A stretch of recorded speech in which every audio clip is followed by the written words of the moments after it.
இந்த டைட்டிலே வந்து ஒரு அப்பீலிங்கான டைட்டில். கிட்டத்தட்ட ஒரு 35-40 வருஷத்துக்கு முன்னாடி பிளாக்மெயில்னு ஒரு படம் பார்த்தேன். ஹிந்தி படம். படத்தில் சத்ருகன் சின்ஹா வில்லன், தர்மேந்திரா ஹீரோ, ராக்கி ஹீரோயினாக நடிச்சிருப்பாங்க.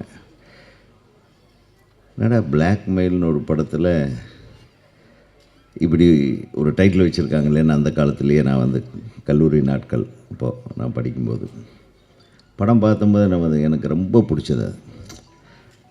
அது லவ் பேஸ்டு பிளாக்மெயில். அது ட்ரையாங்கிள் லவ். பட் ஒரு காதலன் வில்லனாகவே மாறிடுவான். காதலியை வச்சு காசு சம்பாதிக்கிறது எப்படி அப்படின்னு சொல்லிட்டு அப்போவே ரொம்ப அழகான ஒரு ஸ்கிரிப்ட் பண்ணியிருந்தாங்க. அதில் பர்டிகுலர்லி ஒரு பாட்டு எனக்கு ரொம்ப பிடிக்கும். பல் பல் தில்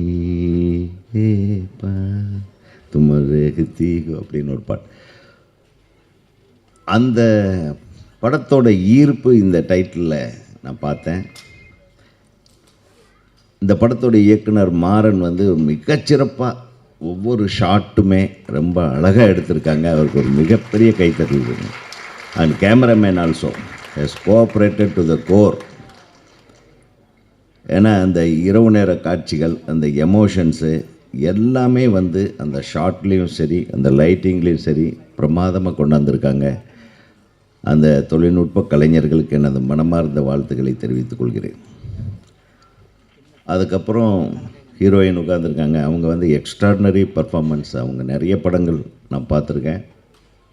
குறிப்பாக பாண்டியராஜ் படம் and all. She is wonderful actress. ரொம்ப நாளாக காணோம் உங்களை. So I am very happy to see you in this movie. I wish you a very big comeback.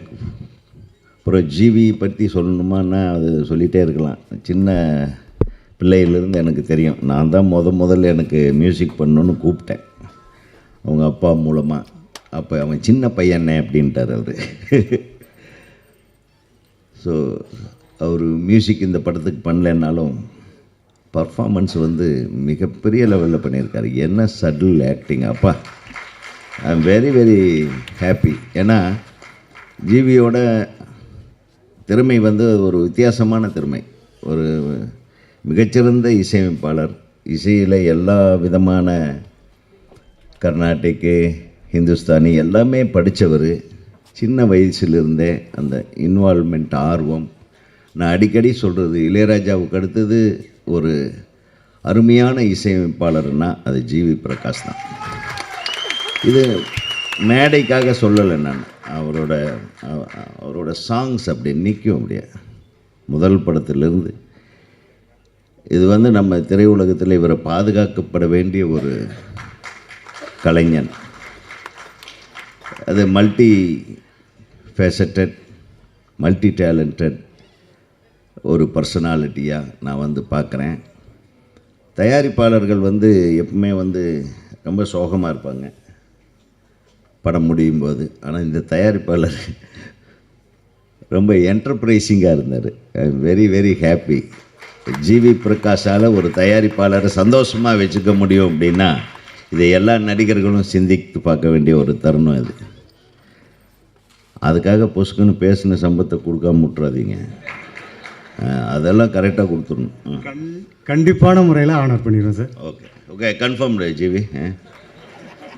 அவர் வேறு கொஞ்சம் மேடையில் சொல்லிட்டாரேன்னு கொஞ்சம் சோகமாக இருந்த மாதிரி இருந்தது. சும்மா சொல்கிறேன். ஸோ ஒரு திரைப்படத்திற்கு ஒரு ஹீரோ, ஹீரோயின் எல்லாமே வந்த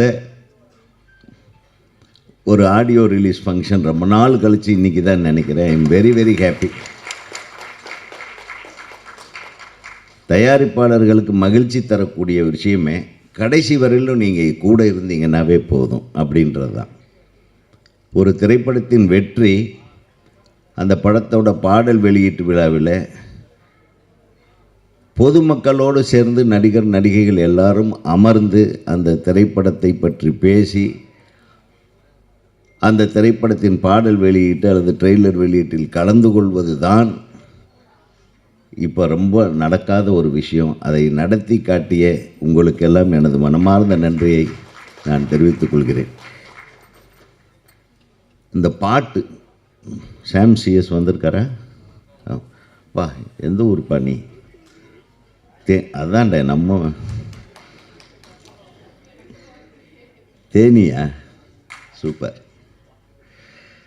அது என்ன அந்த அந்த படுத்து படுத்து ஒரு பொண்ணு டான்ஸ் ஆடிச்சே? இவன் சாரா? அப்பா, பட் அந்த பாட்டு இமானும் பயங்கரமான ஆளாக தான் இருக்கான். என்ன மாதிரி ஒத்துக்கிறியா? அது சூப்பராக இருந்தது. அந்த